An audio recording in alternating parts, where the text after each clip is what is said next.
जननी जानकी अतिशय प्रिय करुणा निधान की ताके जुग पद कमल मनावो जासु विहारे मलमति पावो सीता राम चरण रति मोरे अनुदिन बड़ायो अनुग्रह तोरे बार बार वर मांगो हर्ष देव श्रिया पद सरोदयन पायनी भक्ति सदा सत्संग सियावर राम जय जय राम मेरे प्रभु राम जय जय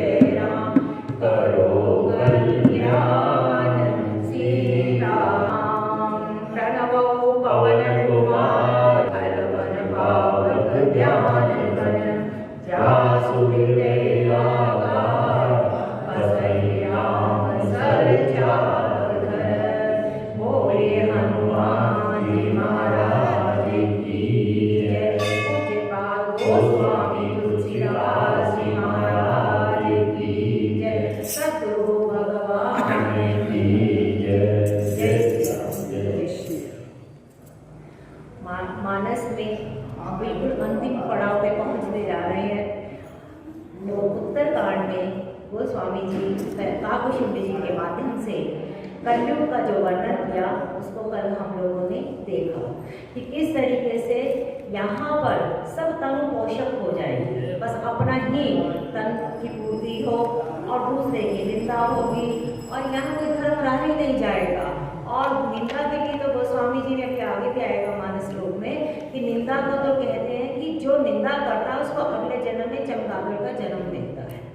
ठीक है, तो यहाँ पर इतनी ईर्ष्यावान लोग हो जाएंगे, लोभी लोग हो जाएंगे, तो ये सब लक्षण कलयुग के काकभूषुंडी जी ने गरुड़ के सामने कहा कि हे गरुड़ जी, मैं उज्जैन में जब वहाँ अयोध्या में जब मैं रह रहा था कलिकाल में, तब ऐसा वहाँ पर माहौल बना हुआ था। तो हम देखें तो आज के भी समकालीन में देखें तो वही स्थितियाँ कमोपेश सब दिख रही हैं। तो इसका मतलब ये है कि ये युग के जो काल धर्म हैं हर समय समय पर वही रहते हैं। बस थोड़ा सा अगर सतयुग का रूप आता है तो सात्विकता और व्यक्ति ज्ञानी होता है, और कलयुग का तो गोस्वामी जी ने वर्णन निश्चित किया ही है।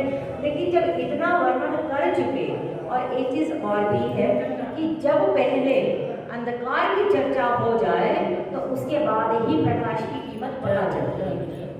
पहले रावण जो है उसका इतना अत्याचार प्रभु ने गोस्वामी जी ने दिखाया, तभी तो फिर बाद में जो राम का आया है चरित्र वो उभर कर आया। राम का चरित्र रावण के चरित्र के बिना क्या है, कुछ नहीं है।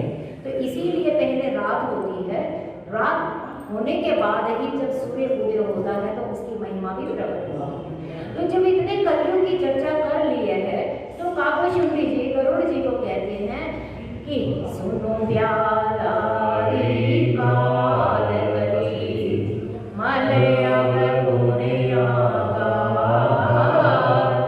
गुरु बहुत कली जुग कर बिनु प्रयास निस्ता। हे सर्पों के शत्रु, प्यार कहते सर्प को और अरि कहते हैं शत्रु। तो सर्पों के जो शत्रु गरुड़ जी हैं, आप सुनो कि कलिकाल सिर्फ जो पाप का और अवगुणों का घर ही नहीं है, बहुत सुंदर सूत्र यहाँ छोड़े जा रहे हैं गोस्वामी जी कि कहीं पर भी अगर आप दोष ही दोष देखो कि इसमें तो बस दोष ही दोष है, तो ये बिल्कुल ही प्रकृति के विपरीत होगा। क्योंकि जहां पर दोष है कहीं ना कहीं एक आशा की किरण वहां पर गुण की भी जरूर होगी। कलयुग का इतना वर्णन करते करते करते करते उन्होंने बोला कि आप कलयुग चाहे मल का घर है, आवाज बोलते हैं को कि आप चाहे कलयुग मल का पूरा भरा हुआ बन रहा है, लेकिन इसके बावजूद कलयुग में एक बहुत बड़ी खूबसूरती भी है। अब थोड़ा सा जो कलयुग के गुण का जो वर्णन है काकभुषुंडी जी के माध्यम से अब करने जा रहे हैं। अब हम ये कह रहे हैं भाई ये तो बिल्कुल ही अब कलयुग, अब क्या होगा हमारा, तो हम ऐसे नहीं नहीं नहीं, कलयुग में भी वो स्वामी जी ने बताया कि इसमें भी, हाँ, इसमें भी बहुत बड़ा और अच्छा वाला डिस्काउंट है, जीवों की अवस्था के अनुरूप का डिस्काउंट है। कि क्या कहते हैं, गुणों बहुत कलिजुग कर बिनु प्रयास जन्म जन्म लोग जप करते हैं, यज्ञ करते हैं, पूजा करते हैं, पता नहीं कितने कितने प्रयास करते हैं, लेकिन यहाँ पर बिना ही परिश्रम के बंधन से छुटकारा मिल सकता है, ऐसा प्रावधान कलयुग में भी है।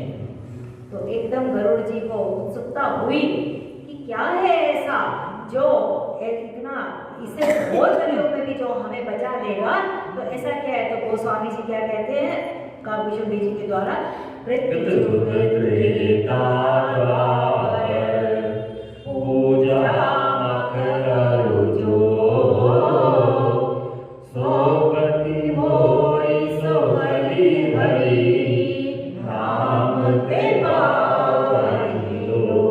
हम सब जानते हैं 4 युग हैं और वो एक सर्कल में चलते रहते हैं।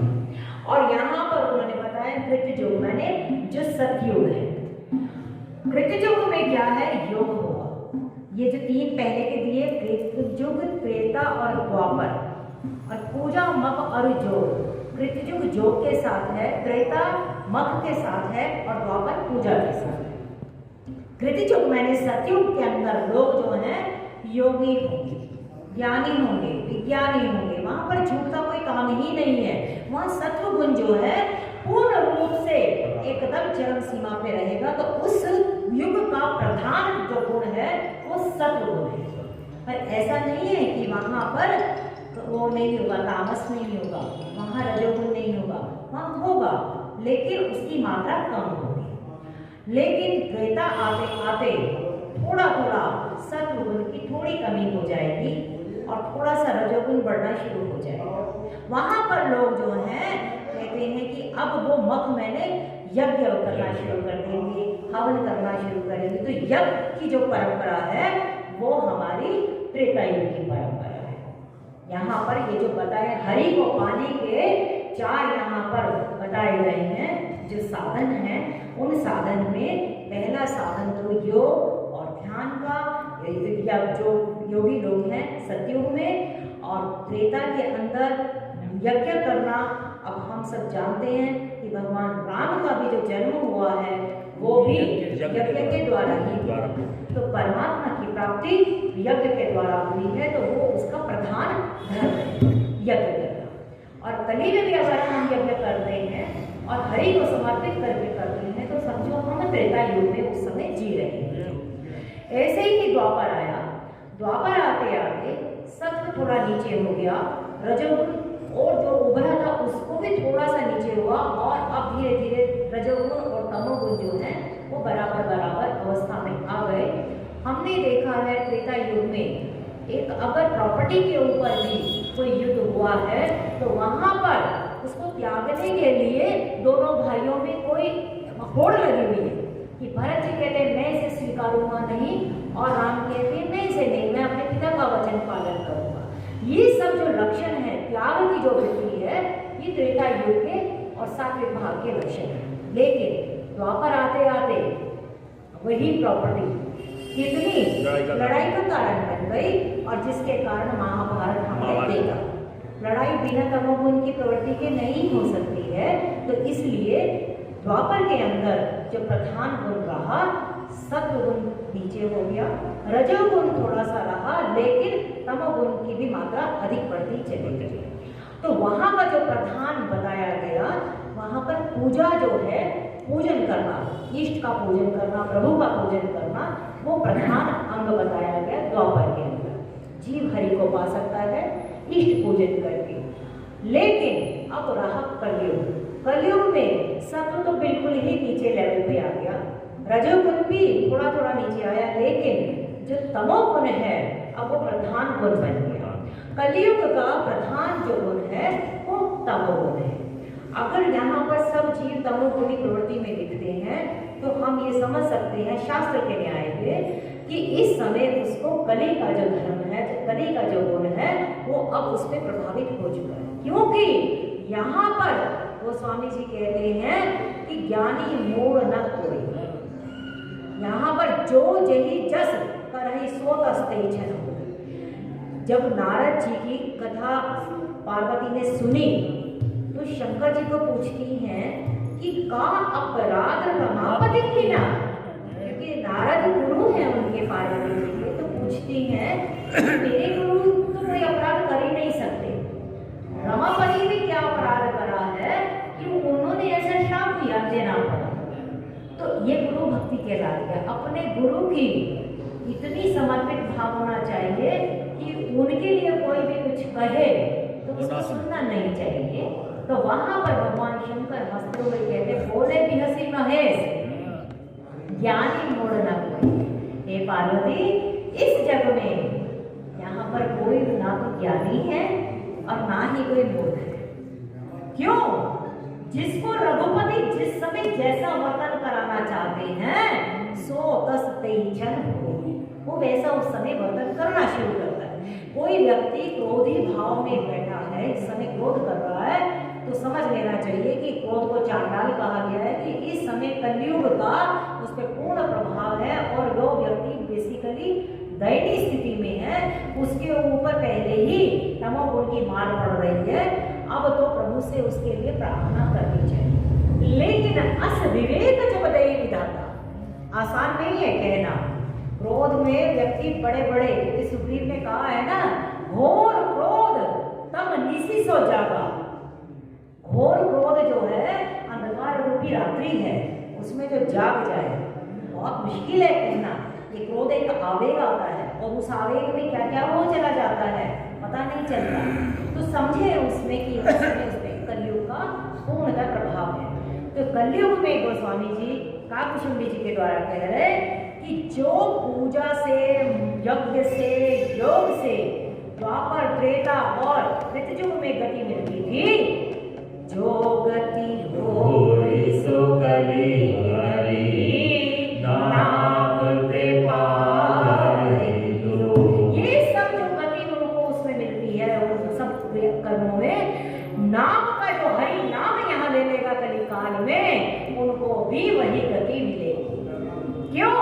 कलियुग केवल नाम प्रधारा, सुमिर सुमिर नर उतरहि पारा।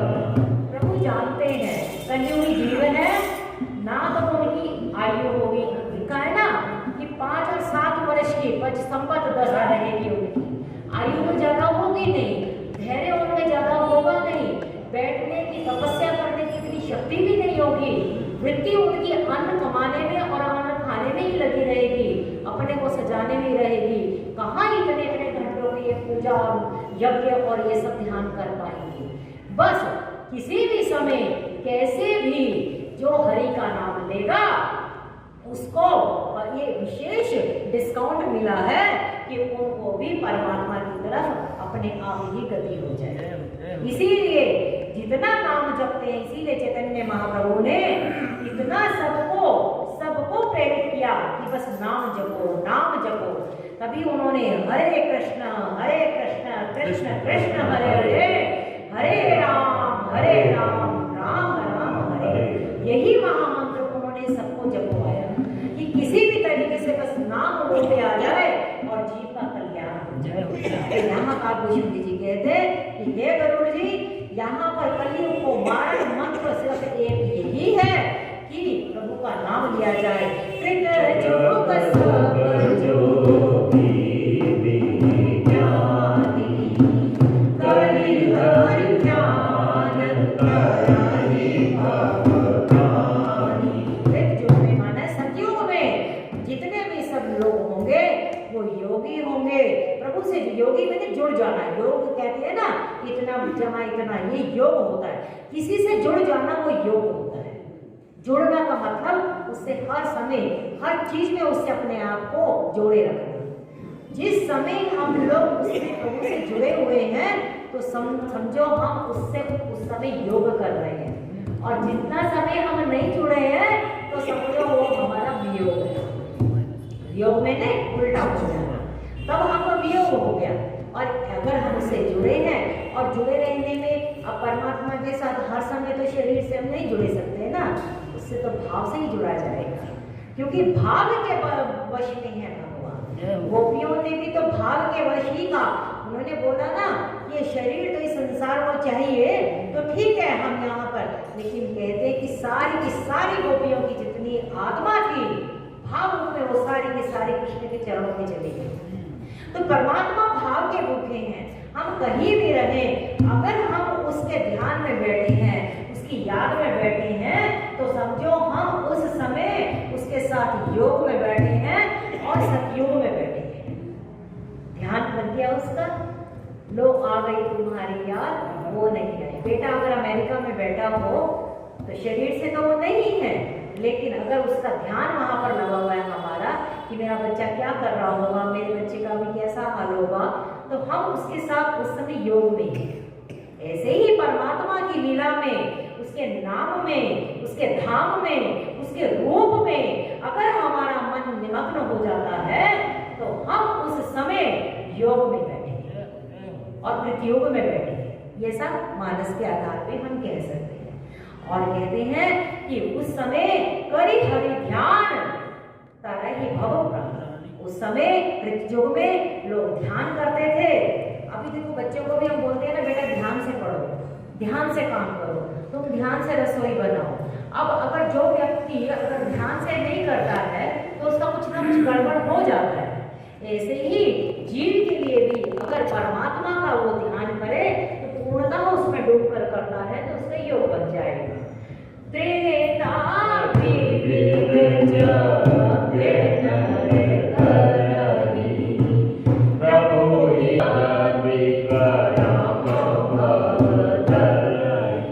अब देखो सतयुग में मानसिक भाव की बहुत महत्ता थी, त्रेता आते आते, क्योंकि थोड़ा सा रजोगुण बढ़ा है, रजोगुण बढ़ा है, और यज्ञ वगैरह जो होंगे वो बिना रजोगुण के नहीं हो सकते।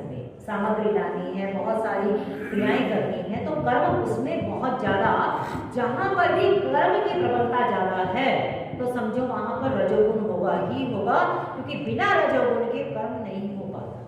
तो यहाँ पर बोला कि त्रेता में विविध रूप में, कभी अश्वमेध यज्ञ है, कभी कोई यज्ञ, सभी तरीके के जो दशाश्वमेध यज्ञ, सभी तरह के त्रेता युग में यज्ञ की प्रधानता रहेगी। हम सब जानते हैं भगवान राम ने भी अश्वमेध यज्ञ किया था, तो वहां पर यज्ञ रहता है, लेकिन यज्ञ करने में एक कंडीशन रहती है कि वो अगर यज्ञ हरि को समर्पित नहीं है तो वो यज्ञ परमात्मा की तरफ गति नहीं लेकर जा सकता। अगर हम आज भी यज्ञ करते हैं और बहुत बड़े बड़े अनुष्ठान करते हैं, लेकिन उस अनुष्ठान में अगर आयोजक का या जो आते हैं उसमें भाग लेते हैं, उनका अपना कुछ अगर हेतु है, चाहे वो प्रतिष्ठा पाने का हेतु है, चाहे वो किसी भी प्रकार का हेतु हो, नेटवर्किंग बनाने का कि लोग हमें जाने, हम लोग यहाँ आए हैं। लोग कई बार तो समागमों में सिर्फ इस पर्पज से आते हैं कि हम अपने आप की मार्केटिंग कर पाए, अपने आप को वहाँ पर पहचान करा पाए कि 10 लोग हम लोगों को जाने। तो ये सब जो भी अनुष्ठान और यज्ञ है, यदि अगर परमात्मा को समर्पित करे हुए नहीं है तो वो कोई परमात्मा की तरफ गति प्राप्त होने का साधन नहीं माना जाता। संसार जो जरूर प्रसन्न हो जाएगा, संसार प्रभावित भी हो जाएगा, लेकिन परमात्मा से कुछ भी, क्योंकि उसको पता है कि तुम मुझे मिलने तो आए ही नहीं, तो संसार को नहीं जानते।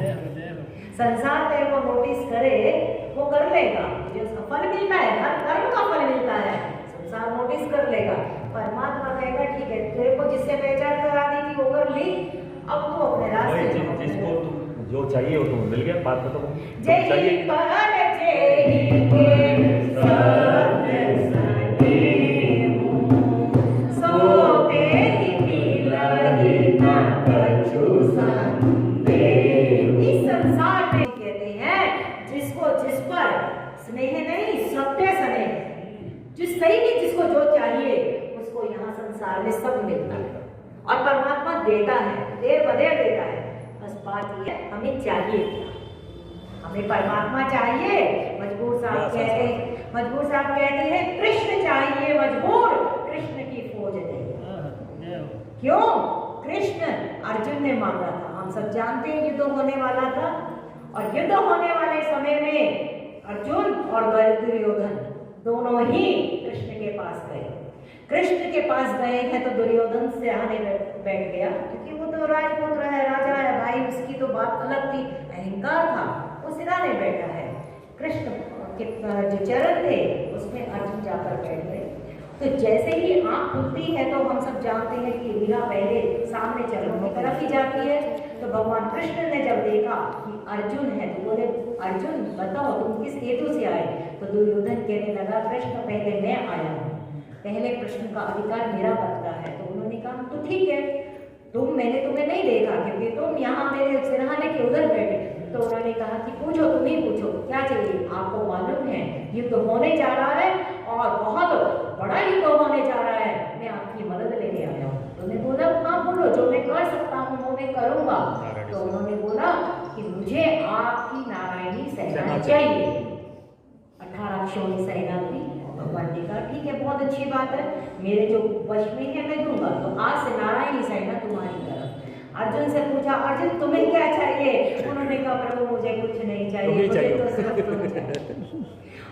और कहते हैं कि जिस दिन कृष्ण उसकी तरफ आ गए, ऐसा भीष्म पितामह ने भी कहा और धृतराष्ट्र को समझाया, विदुर ने समझाया कि तुम देखो कृष्ण जिसकी तरफ है उसी तरफ विजय है। लेकिन उस समय के लोगों ने कृष्ण को भी गालियां निकाली। जिस समय अग्र पूजा में कृष्ण को बिठाने की बात आ रही थी तो उस समय वहीं के सभासदों ने बोला था कि ये कौन है, इसको तुम यहाँ पर बिठा रहे हो, इसकी क्या? और कृष्ण के लिए ऐसे शब्द आए, क्योंकि समकालीन लोग जो है ना वो समझ नहीं पाते। तो वहां अर्जुन ने कृष्ण को मांगा, कृष्ण चाहिए मजबूर, कृष्ण की फौज नहीं। और हम सब परिणाम जानते हैं, एक कृष्ण ने ही कहां से कहां अर्जुन को पहुंचा दिया। हमें याद रखना चाहिए अपने अपने जीवन में कि हम क्या थे और उसकी कृपा ने हमें कहां पहुंचा दिया। तेरे बिना हम कुछ नहीं थे इस जीवन में। मुझे गुरुदेव तेरा सहारा न मिलता, ये जीवन हमारा दोबारा न फिरता। क्या थे हम? जीवन में ऐसी ऐसी कभी कभी हमारे के जीवन में आई होंगी ऐसी परिस्थितियां कि बिल्कुल आदमी एकदम नीचे तली में लग जाए और दुनिया में उस समय कोई साथ नहीं देता। तो संग था नित मेरे, ये नैना देख न पाए, चंचल माया के रंग में ये नयन रहे भरमाए। जितनी भी बार गिरा हूँ तूने पग पग मुझे उठाया, तेरी कृपा को मैंने पाया, तेरी दया को मैंने पाया। तेरे नाम का सुमिरन करे मेरे मन में सुख कर आया। तेरे नाम का सुमिरन करके मेरे मन में सुख कर आया। तेरी कृपा को मैंने पाया, तेरी दया को मैंने पाया। ऐसा शुक्राना रोज करना चाहिए, प्रभु तेरी कृपा को मैंने पाया। कृपा बरस रही है, हम समीक्षा नहीं कर पा रहे। क्यों? सब पर मोरी बराबर दया। परमात्मा सबको कृपा भरपूर दे रहा है, हम ही थोड़े से कृतघ्न हो गए कि हम उस कृपा को लेकर भी समझ नहीं पा रहे। तो यहाँ पर तो स्वामी जी कहते हैं कि जब यज्ञ करें तो हरि को समर्पित, और जो हरि को समर्पित कर दिया तो वो जो कर्म किया होगा उस कर्म के बंधन से हम छूट जाएंगे। देखो एक बालक है छोटा, वो फ्रूट लाता है, अब उसको पता नहीं है कैसे काटना है, पता नहीं है वो मीठा है, पता नहीं अंदर से गला हुआ है, कैसे उसको नहीं मालूम है। माँ को वो लाकर फ्रूट देगा, फल देगा, तो माँ क्या करेगी?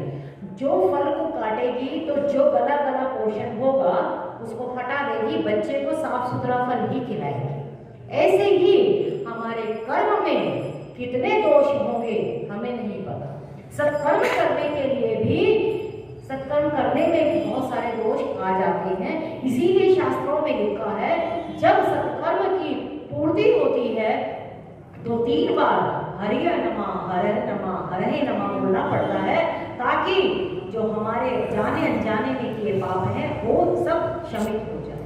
तो यहाँ पर बालक जब अपने कर्म जब फल देता है तो माँ उसको साफ सुथरा देती। ऐसे ही जितने हमारे कर्म किए हैं वो कर्मों को हम प्रभु को समर्पित किए जाएं तो उस कर्म का जो भी फल होगा परमात्मा हमारे को उसको मधुर मधुर रस ही देगा, और अपने कड़वे जो हम होंगे फल वो सारे के सारे वो उसको खुद ही अपने पास रखेंगे। क्यों? हम उसके आश्रित हो गए। आश्रित को कभी परमात्मा कभी, और कभी कभी हमें दिखता भी है कि अगर दुख मिल रहा है तो तू संग थाने लगे। पांडवों को कोई कम विपत्ति नहीं आई है, लेकिन आप देखें जहां जहां पर उनको अरण्यवास हुआ है कृष्ण वहां हर बार पहुंचे, और परीक्षा पग पग पे हुई है। द्रौपदी के प्रसंग में हम देखते हैं दुर्वासा ऋषि जब आए भेजा गया उनको, और जानबूझ के भेजा गया कि जिस समय द्रौपदी खा चुकी होगी तब आप पूरी अपनी उनको लेके जाना। और गए वो 10,000 ऋषियों के साथ कि हमें भूख लगी है। अब कहती प्रभु ये क्या परीक्षा? और दुर्वासा ऋषि नहाने गए कि बस हम नहा कर आते हैं और हमें भोजन कराया जाए। हम सब जानते हैं एक पत्ते से परमात्मा ने कैसे लाज रखी है, खाना भी नहीं पड़ा, कहते मेरा पेट भर चुका है। ये कौन लाज रखता है?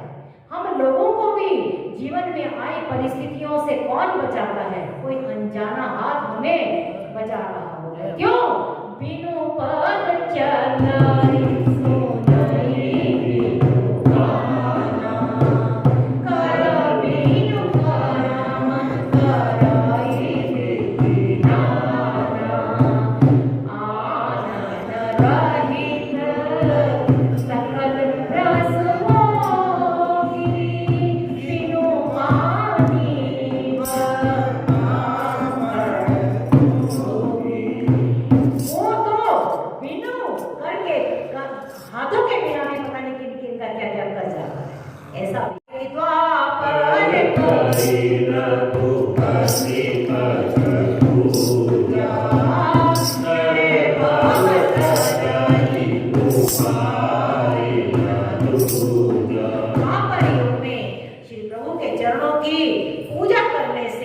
संसार का जो ये सागर है व्यक्ति तर जाता है। यहाँ पर कहा ना नाम महिमा में, नाम लेत भव सिंधु सूख जाता है भव सिंधु, सागर सूख गया। और जब सागर सूख गया व्यक्ति उसमें से पैदल ही चला जाता है सिर्फ नाम लेने से। कली जुग के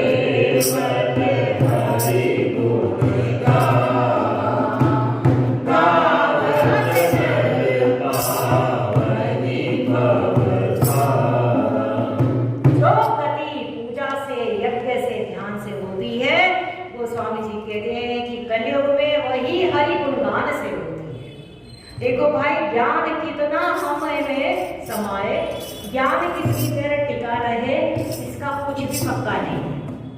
ज्ञान आता है और जाता है, लेकिन हरि का गुणगान अगर हम कर लेंगे, हरि का नाम स्मरण कर लेंगे तो कहते हैं कि ये गाते गाते नर जो है संसार सागर से पार हो जाएगा और उसको यहाँ पार करने की एक थाह मिल जाएगी।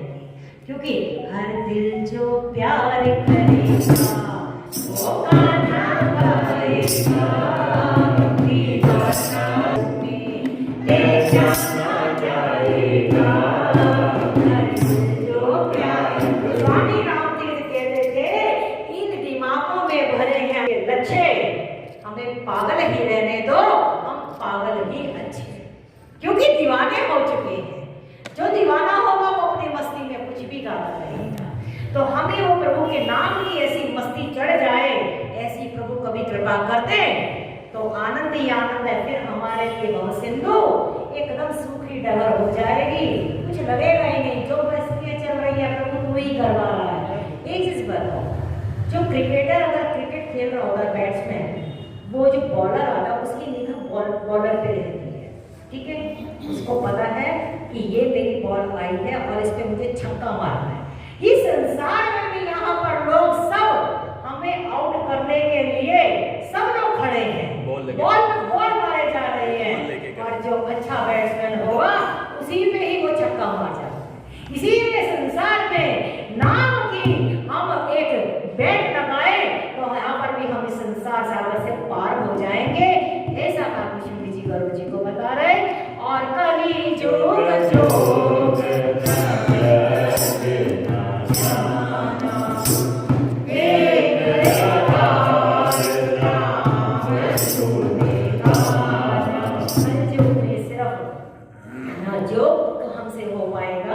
ना हमसे यज्ञ हो पाएगा, ना हमसे इतना कोई ज्ञान टिक पाएगा। तो स्वामी जी कहते हैं एक ही आधार है राम गुण का, मेरे तो आधार सीता राम के चरणामृत, मेरे तो आधार राम के चरणामृत, राम के चरणामृत, श्याम के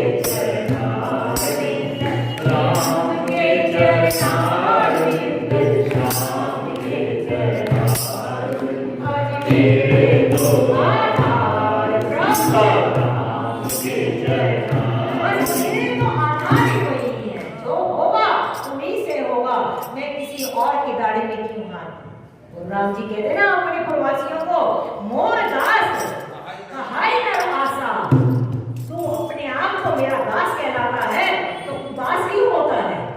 जो दास होगा तो कभी उदास नहीं होगा। और मोर दास कहाई न आशा, करही तो कहूं कहाँ विश्वास, क्यों मेरे तो आधार सीता राम के चरणार, एक विश्वास बना दे तो फिर क्या घटना नहीं घटती है। ऐसा शास्त्रों में हम देखते हैं। तो कहते कलयुग में सिर्फ राम गुण गाने से ही जीव को मुक्ति मिल जाती है। सब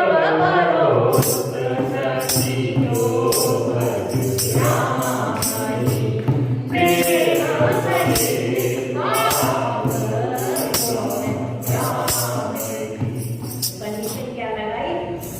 सब तजकर भरोसा, जैसा भरोसा अर्जुन ने रखा कि चाहे एक कृष्ण ही है जो हो सो हो, बस किसी के साथ मुझे युद्ध करना है और किसी को मेरे को किसी और की सहायता की जरूरत नहीं। जाए यक्षोनी सेना महा दुर्योधन के पास, मेरे तो आधार मेरे राधे श्याम के चरणार। अर्जुन जैसा भरोसा, द्रौपदी जैसा भरोसा, और ऐसा हम जगह जगह देखते हैं कि जिसने उस पर भरोसा रखा है परमात्मा ने उसको अधर में नहीं छोड़ा है। तो यहाँ पर कहते हैं कि सब भरोसा तजकर जो विश्वास करके भगवान को भजता है और उसमें प्रेम के साथ भजता है, प्रेम के साथ होना चाहिए। कई बार हम भजते हैं, नाम भी जपते हैं तो मैकेनिकल जप रहे हैं, राम राम राम राम करना है, ठीक है। गोस्वामी जी ने इतना भी बोला है, भाई को भाई अनक आलस हो, नाम जपत मंगल दिशि दसम। नाम जपेंगे मंगल दिशि होगी, चारों दिशाओं का मंगल हो जाएगा। लेकिन अगर अपने बीच में भाव नहीं ना, कुभाव है, दिशाओं का तो मंगल हो जाएगा, अपने में जो घटना घटनी चाहिए उसमें देरी हो जाएगी। ऐसा होता है जब आदमी कुभाव से बजता है ना तो तेजी तेजी में बजता है, और जब भाव से बजता है तो आराम आराम से बजता है। सीधी बात है, मैकेनिकल। जैसे कई बार देखा होगा कि हनुमान चालीसा लोग पढ़ते हैं, भाई हनुमान चालीसा अगर आइडियली आप पढ़ो तो 4 साढ़े 4 मिनट लग जाते हैं, ठीक है, और कई लोग तो 2 मिनट में कर लेते हैं। बोलिएगा हनुमान जी की स्पीड से भी तेज हो गए, तो उसमें इतना तेज में वो मैकेनिकल हो जाता है। पर चलो कोई बात नहीं, कैसे ही करो, मंगल दिशा का तो दिशाएं तो मंगल हो जाए। कुछ हमने पॉल्यूशन तो नहीं फैलाया ना, क्योंकि कुछ तो निंदा करेंगे, कुछ अपशब्द बोलेंगे तो पॉल्यूशन हो जाएगा। भाई ऐसा ना जल्दी जल्दी पड़ता है, कुभाव हो जाए, कुभाव भाग जाता है, इसलिए जल्दी जल्दी पढ़ते हैं। तो प्रेम के साथ आराम से मस्ती से गाए प्रभु का गुणगान, तो सोई भाव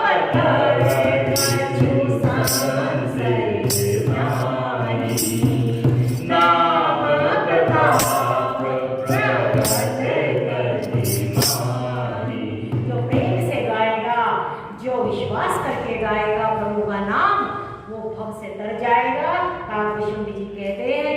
इसमें कोई भी संशय नहीं है, क्योंकि नाम का प्रताप ही कलयुग में प्रत्यक्ष है। आप कुछ मत करो कैसे भी। अब देखो हम बहुत लोग बिजी हैं, सारे गृहस्थी लोग हैं, दिन में 36 काम करने होते हैं। कहते हैं शास्त्र ने बोला कि तुम्हें कुछ भी समय अगर नहीं मिल रहा हो, क्योंकि सुबह का समय आप देखें तो थोड़ा थोड़ा अभी आएगा नीचे यहाँ पर कि चारों युग ही हमारे 24 घंटे एक दिन में होते हैं चारों युग में हम जीते हैं। सुबह हमारा सतयुग चल रहा होता है, फिर हम जब ऑफिस गए तो वो हमारा रजोगुण स्टार्ट हो गया, संध्या आते आते हम फिर तमोगुण में चले जाते हैं। तो यहाँ पर कह रहे हैं कि नाम का जो प्रताप है कलयुग के अंदर चारों युगों में तो महत्व है, लेकिन कलयुग में उसका बहुत बहुत प्रभाव है। नाम प्रताप कुछ भी ना करो, रात के समय जब हम सब काम हो चुके हो, हमारी रसोई सिमट चुकी है, सब काम हो चुके हैं, अब बिस्तर पे जाना है और सोना ही है, उससे पहले सिर्फ 5 मिनट अगर हम हरि नाम ले लें तो वो 5 मिनट भी हमारे हरि नाम बहुत कहते हैं कि जब प्रभु का नाम लेते लेते अगर नींद आ जाती है ना तो वो पूरी रात्रि जो है हमारी वो हमारी योग निद्रा कहलाती है। ठीक है, तो आगे कहते कली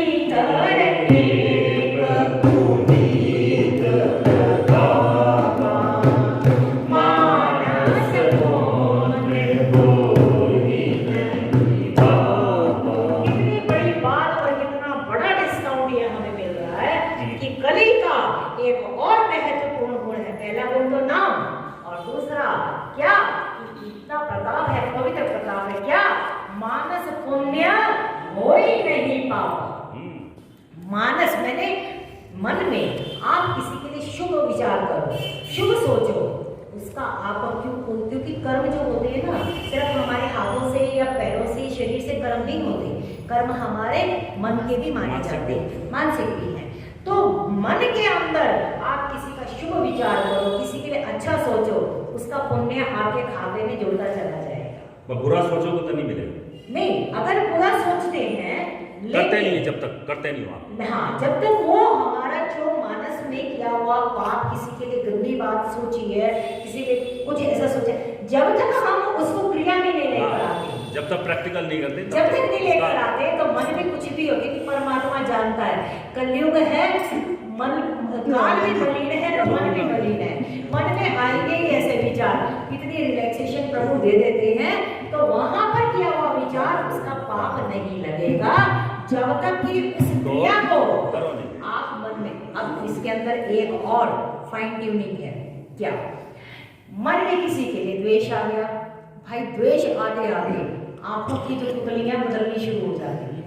कहा तो कुछ नहीं है, लेकिन आंखों की पुतलियां बदल और आंखों से ही इतनी सब बातें हो जाती हैं कि बस आगे घटना घट जाती है, वो कर्म में आ गया। मन में गए तो ठीक, मन के बाद जितने भी इंद्रिय के द्वार हैं उनमें अगर कहीं पर भी आ गया तो फिर हम कर्म के बंधन में फंसे गए। ऐसा वो स्वामी जी कहते हैं कि मानस में पुण्य। और देखो ये कितना सस्ता काम बता दिया ना, क्या फर्क पड़ता है, लोगों के लिए अच्छा सोचो। कहते सबका भला होने में तो हम भी तो सब में आ गए ना, हमारा भी भला हो जाएगा। तो कल जुग सब जुग आन नहीं,